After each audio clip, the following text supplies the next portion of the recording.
Hello and welcome to our third installment of our summer seminar series entitled Plant Phenomic Fridays. I hope you all like the alliteration that we've worked into the titles here. I'm Carolyn Lawrence Dill. I'm at Iowa State University and we have two speakers today. Our series is shown on this website that you can see here. Hopefully you can see it. If you don't see it, please let me know in the chat. It's a web page. The web page is phenomics.iastate.edu. We have a Twitter hashtag. We have a flyer that you can download. And we also have a tiny URL for registration so that we know if you're coming to this meeting and we can send you the Zoom link. This is our third installment in August. On August 6th, Bhaskar Ganapathy Subramanian and Aaron Sparks spoke. Their recordings are available via Vimeo. On August 13th, Artie Singh and Colleen Yanarella spoke. Those seminar recordings are also available. Today's recordings will become available where it says August 20th. Today we have Mike Castellano and Liang Dong speaking, and I will introduce each of them after we make it through this flyer. So next week we have our last in this August series, but we'll be doing Plant Phenomics Fridays again. Plant Phenomics Fridays is funded through two awards. The first is called HIPS for high intensity phenotyping sites. This is an award from USDA NIFA, as well as IRA. IRA is a new center. It's an AI Institute for Resilient Agriculture. It's funded by NSF and USDA. So with that, we're going to turn to our first speaker, Mike Castellano. Mike is a professor in the Department of Agronomy at Iowa State University. He has a PhD in soil science from Penn State. Prior to that, he got an MS in biology from St. Louis University and a BS in biology from the University of Rhode Island. Today, Mike is going to talk with us about what used to be entitled Quantifying the Contribution of Environment to Phenotype from Soil Probes to Soil Sensors. But I see that the more simple title is what it is that you have on this first slide. With that, I'll turn it over to Mike. Thanks, Carolyn. Thanks, everybody, for joining us today. So yeah, the simplified title for the presentation is an Environment's a Pain, I guess. So as Carolyn mentioned, I'm a soil scientist, and my research really focuses on understanding how the environment and management affect productivity, profitability, and environmental outcomes. So we're really interested in how plants, soils, and weather and on-farm management interact to affect things like nitrate leaching, nitrous oxide emissions, soil carbon storage, nutrient cycling in the soil, crop production. And we might call that agroecosystem ecology or ecosystem ecology, agronomics. And we think about that, though, in this framework of genetics, environment, and management. And of course, phenotype is the outcome of the interaction of these things. And really, management and environment, trying to control these to understand phenotype is an enormous challenge. That's kind of where I was going with the title. And so you can just see this is a common landscape in the northern US Corn Belt. This is a photograph from Iowa just showing the spatial heterogeneity in the field in terms of drainage. And of course, we have a lot of artificial drainage in Iowa, which I'll talk about in a couple minutes to help deal with that. So if I had to rank these in order of our ability to control them, I might do something like this. Genetics, we can select the seeds ahead of time, right? We know the genetics we're going to put in the field. The management, we're confident in the management, right? We, to some degree, right? We never get exactly the right nitrogen rate we're putting down. Our management of the soil is going to vary in terms of our success from location to location. But environment, we of course have the least control over, right? Being the weather. And how management and the weather interact to affect the environment. There's an enormous interaction there. And so when I was thinking about that, this kind of hierarchy here, before I made the presentation today, it was kind of the first time I had thought about it this way. And And I said, well, where could I go and find some information to, demonstrate that maybe there is something to this, that maybe environment and management are more difficult to control than genetics. And so I thought of this paper by a friend of mine at the University of Nebraska-Lincoln, Patricio Grassini and Ken Kassman. And they were looking at yields over time. And this is a nice figure because you have the Western US Corn Belt here in the open circles, the open blue circles, and the Western rain-fed Corn Belt in the closed blue circles. So these are really similar locations, soil types. One just has irrigation, the other does not. And in fact, the slope, as they show in the irrigated Corn Belt, the yield gain over time has been more rapid. That slope, a little bit tough to see on the graph here, is significantly steeper than the slope here. So maybe there is some evidence, if you were able to better control environment management, yield gain could happen more quickly. So this is an example of a field site we use, just an aerial photo right down the road. You can see the Ames water tower in the background there. Relatively homogeneous field, right? We spent a lot of time to try and find this field so we could control the environment. And so you're looking at a few different treatments here. You can kind of see them in the different colors. This is a no nitrogen plot. I'm going to cut that out of the data, just a brief snapshot of data I'll show you. But otherwise out here we have 1990s corn systems. So genetics management, in terms of soil, nitrogen, all 1990s style, planting densities being a big one too. Current system, and we have future systems using Bayer's short corn. This project is funded by Bayer.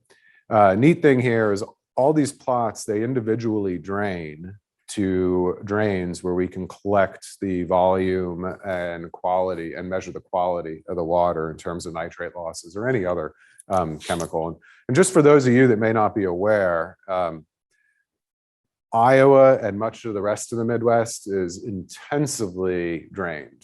There's these incredibly well-engineered, well-planned drainage systems that underlie our soils. And so we can use these systems. These systems are absolutely required for economical production in the area, but we can also use these systems to better understand the environmental impact in terms of nutrient losses, which of course is the big concern in the Midwest from corn and soybean production, right? The big Gulf of Mexico hypoxic zone. We have drinking water quality challenges here as well. So those plots I mentioned, they drain into these sumps. That's just a little photo of the plots being installed. It's quite a research infrastructure here where we can measure the quantity and the quality of the water. But I want to point out here on this homogeneous, really homogeneous field, you'd think, do a pretty good job getting the same amount of drainage, same amount of water conditions from all these plots. This is the reality. So like these are treatments that, are managed identically in terms of everything other than their location on the landscape. And so what we're looking here is the total drainage from each one of these plots in the old, the current, and the future system. And the point I want to make here, which I'll make again using some spatial analyses, is that variation in space in every experiment I've ever done, whether we're looking at cropping systems, nitrogen rates, even nitrogen rates, which I'll come back to, the spatial variation within a field is always greater than the treatment effect, which has an enormous impact on the way we design experiments and what we can say and the types of things we have to measure as well. And that's where it's really nice to have Liang speaking afterwards today, because his work with sensors is going to be critical to make progress here. So here's just getting back to this nitrogen rate idea. This is another experiment where we're looking at the impact of different drainage strategies on the optimum fertilizer rate, optimum nitrogen fertilizer rate. And so here we've got 4 drainage systems, a conventional drainage system, a no drainage system, a shallow drainage system, and a controlled drainage system where we can actually control the water flow. And we have 8 nitrogen rates here, and they go from 0 to all the way to 350 pounds of nitrogen per acre. The average nitrogen application in Iowa would be about 150 pounds an acre for reference in corn following soybeans, and 200 for corn following corn. And we have both those cropping systems out here as well. And so I want to think about this optimum nitrogen rate a little bit as a real example of the challenges of addressing environmental variability, particularly when we think about genetics for perhaps nitrogen use efficiency or other aspects of nitrogen use efficiency. So nitrogen is a real Goldilocks problem. We don't want too little, we don't want too much, we want just the right amount to optimize productivity and profitability, right? And environmental performance too. Very good evidence to demonstrate that the optimum nitrogen rate in terms of an environmental impact per unit of production is optimized at the optimum nitrogen rate. So are things like soil health as well, because having the optimum nitrogen rate is critical for getting optimum crop inputs to the soil. Too little nitrogen, you're not putting enough carbon into the soil. Too much nitrogen, you actually also are not putting enough carbon into the soil because the corn stops growing roots when you give it excess nitrogen. And roots are the main actual contribution to soil carbon rather than above ground production. So it's a complex Goldilocks problem. So if I were to throw out like how many folks think the optimum nitrogen rate varies by more than 50% per year in the field. So in other words, to say, if the optimum N rate in the long term on average is 150 pounds an acre, it would vary less than 75 to 225 pounds per acre. More or less than that? More? Yeah, that's great. Everybody's shaking their head. More. It's way more, right? So it can vary by more than 100% per field here. And these are a couple data sets that I thought would be interesting to look at to consider this. So the one on the left is an analysis of nitrogen rate trials. So just like the experiment I showed you, these people summarized data from a bunch of land-grant universities you can see there, where empirically measured the optimum nitrogen rate. And here's what's so interesting. These data are from the 1990s, so they're old. But what they found was that in the 1990s, across these 5 states, the optimum nitrogen rate was 0 in a third of the trials, 0. And notice what's really interesting, though, is that the yield at the economically optimum nitrogen rate is no different than the average yield when the optimum N rate was, let's say, 200 pounds an acre, right? So what that tells us is just how complex this problem is. There's no relationship between the yield and the optimum nitrogen rate to achieve that yield. So just because you may get 200 bushels an acre and the farmer next door to you might get 100, doesn't mean that the farmer getting 100 next door didn't need more nitrogen than you did. So real complex problem here. These are just some data on the right, looking at more recent data from Iowa and Illinois, just showing rates have tended to increase over time because precipitation has increased over time. That's a big driver of rates. But more the green is continuous corn, the yellow is corn following soy. The more what I want to show is that how variable they are within a year across sites, just within Illinois and Iowa. That huge variability across sites within a year, much greater than the year-to-year variability in the region. The other thing I want to point out is that quite a few sites topped out above the highest rate, which was 250 pounds an acre. And then even there, despite a lot of this rain, every once in a while you get some sites where the optimum rate is 0, which is quite surprising. So how do we deal with this stuff? We deal with it in a couple of ways here. Oh, well, before we get to the solutions, I just want to point out the problem. This is just 5 years from that aerial photograph I showed you of the nitrogen rate trial. And just to drill in a little bit deeper, more closely at one individual research experiment, you can see that in this no drainage system, the optimum nitrogen rate varied from less than 100 pounds in 2016 to more than 400 pounds an acre, which was our highest rate in 2019. We have a little pound symbol there because the yield kept on going up all the way up to 400 pounds an acre, right? So it's a real, really a lot of variation. You can even see here that in the conventional system, which is the orange, it varies also from less than 100 to over 200 pounds. So again, way over 100% variation. So what do we do for solutions to address all this variability? Well, there's spatial solutions that we take, and those are using combinations of LiDAR and GIS models to model the landscape in space.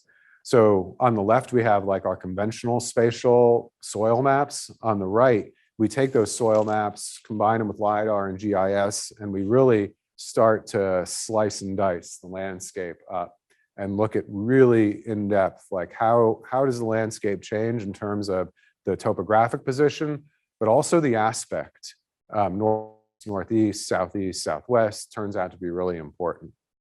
And here, one of those bars isn't coming through great on my screen, but I just want to make the point here with a measure of dissolved organic carbon, which turns out to be it's very responsive to management. That's why I picked this variable. One of the things we measured across this landscape, I picked this one for an example here. We have different treatments there, I should have pointed out, in these different plots, which are all about 4 acres to give you size. The difference in dissolved organic carbon across these different management systems is about 30% difference. These management systems have been there for over a decade. The difference across topography, a little bit less, but then we look at aspect, and there's a huge effect of aspect on these measurements. And it actually turns out, like surprising to us, aspect is a big driver of nutrient cycling in these systems, particularly on the toe slope. And this is a field that if I put you down in the middle of it and you turned around, you would say, wow, this is a really level, flat field. There's no more than 5 feet elevation difference across the whole thing. So when we say summit, shoulder, and toe slope, that's not a pothole landscape. That's a very level field. So this is Liang, who you're going to get to meet here in a few minutes. So we've also taken solutions in time, and this isn't to say that these sensors couldn't be used to address these questions in space. We just haven't done it yet. We've used these sensors, Liang's nitrate sensors, which are a major innovation. I won't get into the details other than there is no existing quasi-continuous nitrate sensor in the world until Liang came along and invented it for a variety of reasons. And I've had the lucky opportunity to work with Liang to help get these in the field and useful for our applications, which is really exciting to us. And so we've looked at the effectiveness of these sensors in a couple of ways. One is, one of the points I want to make here is that as we start to go from like conventional soil sampling and measurements, which I've shown you up until this point, to these new sensors, is that oftentimes we're going to be measuring new things that we've never measured in the past before, or measuring things that we've measured in the past before in a new way. And the point I want to make here is that there is no right way to measure something. It's always like the way we decide to measure it, right? So we can measure nitrate in the soil, and that doesn't mean it's the same nitrate that the plant has available to it. We're trying to measure a proxy for the nitrate that the plant has available to it. And so the way we currently do that is we take these soil samples, in the field, we bring them back to the lab, we shake them in a heavy salt solution, we filter the salt solution, we measure the nitrate in the salt solution, obviously a time-consuming, laborious process, right? Liang's taken that process and made it instantaneous and quasi-continuous in the field. And so these are just some examples looking at these salt extracts, the relationship between the salt extracts and the sensor measurements. We know these things are measuring different things. What we're hoping is that the sensor measures something similar to the salt extract, because we know that our salt extracts do correlate with yield, right? And plant nitrate demand. That's what we're seeing here. Another exciting thing we're seeing here is that the percent difference between the two methods, it collapses as we get to higher nitrate levels, which is good because the agronomically relevant nitrate range is between, it would be above 10 milligrams of nitrate nitrogen per kilogram of soil. Below that, really these data would be very, they would have very limited value because all they'd be telling you is, whoa, there's like no nitrate in that soil. You better get some in there, right? So also, as we get down to those low concentrations, it's no surprise that the variability between the measurements is the same. So here we're just looking at these measurements now across time, right? In this time solution. And we have the conventional measurements in the closed circles there, and the sensors that you can see at 3 different nitrogen rates. Each line represents a sensor. Here we have a lot more sensors out over time, and you can see the variability even within nitrogen rates, that sometimes, particularly with the highest and the middle nitrogen rate, they overlap. Even though this got almost double the nitrogen that the middle did in the red, they can still overlap. And that's because that, coming back to that optimum nitrogen rate, how variable it is, the soil is an enormous producer and consumer, the microbes in it, of inorganic nitrogen. Also, we have differing environmental losses, coming back to the differences in water flow that I showed earlier on. All these things contribute to the variability in the nitrate that the plant has available to it. And so we quantify these differences, and we can see how the improvement that the sensors have made in terms of the percent error in our measurements in terms of absolute difference or the percent difference based on how often we measure. And so having the sensors out there every day is really important, particularly at times of the year when we see the peak crop nitrate uptake here in late June, early July. Like if we didn't sample every day and we sampled every 4 days, the percent difference between the actual value and what we would get if we just took the average measurement of every 4 days would be more than 50%. That's a big deal, right? So like if I had a student go out and sample the soil conventionally every 4 days, they would be as much as 50% off just because of the random time variation. So just coming back to this, you know, these are the problems we like to work on. It seems like there's a lot more to continue to work on there, and be exciting to hear about Liang's newest and latest sensors that help us address some of these questions so we can better understand how genetics, environment, and management all interact to drive phenotype. And so just a little bit of thanks here, Yunjiao Zhu and Yunsong Chen in particular, who are graduate students who did a lot of the work I showed you today. And of course, Liang. Thanks, Carolyn. Thank you, Mike. We have time for one question. If somebody wants to ask a question, and remember that at the very end of the session today, we will have a short time for discussion. So if somebody has a burning question, you're welcome to ask it now, either by way of chat or just by unmuting your microphone. We have one in the room.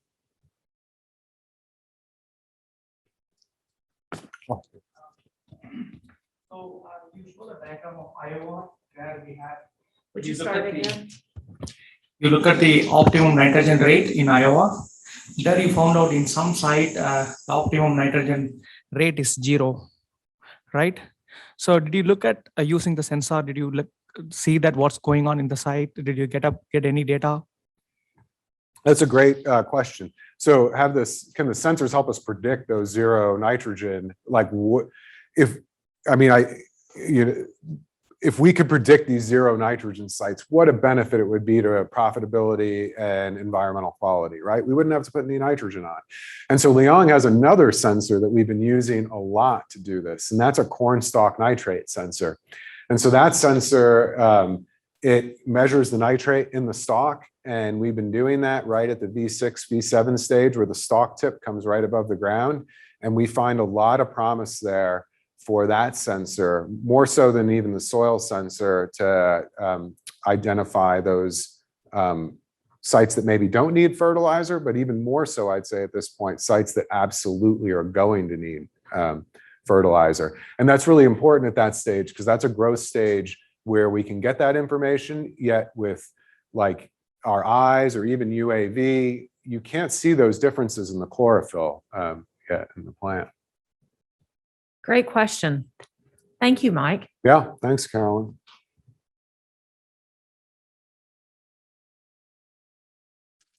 And I want to thank all of our attendees for being here both in person and online. Please don't forget that we have one more meeting in August. Next week on August 27th, Adina Howe and Zihao Shang are going to be speaking. Thank you for being here today.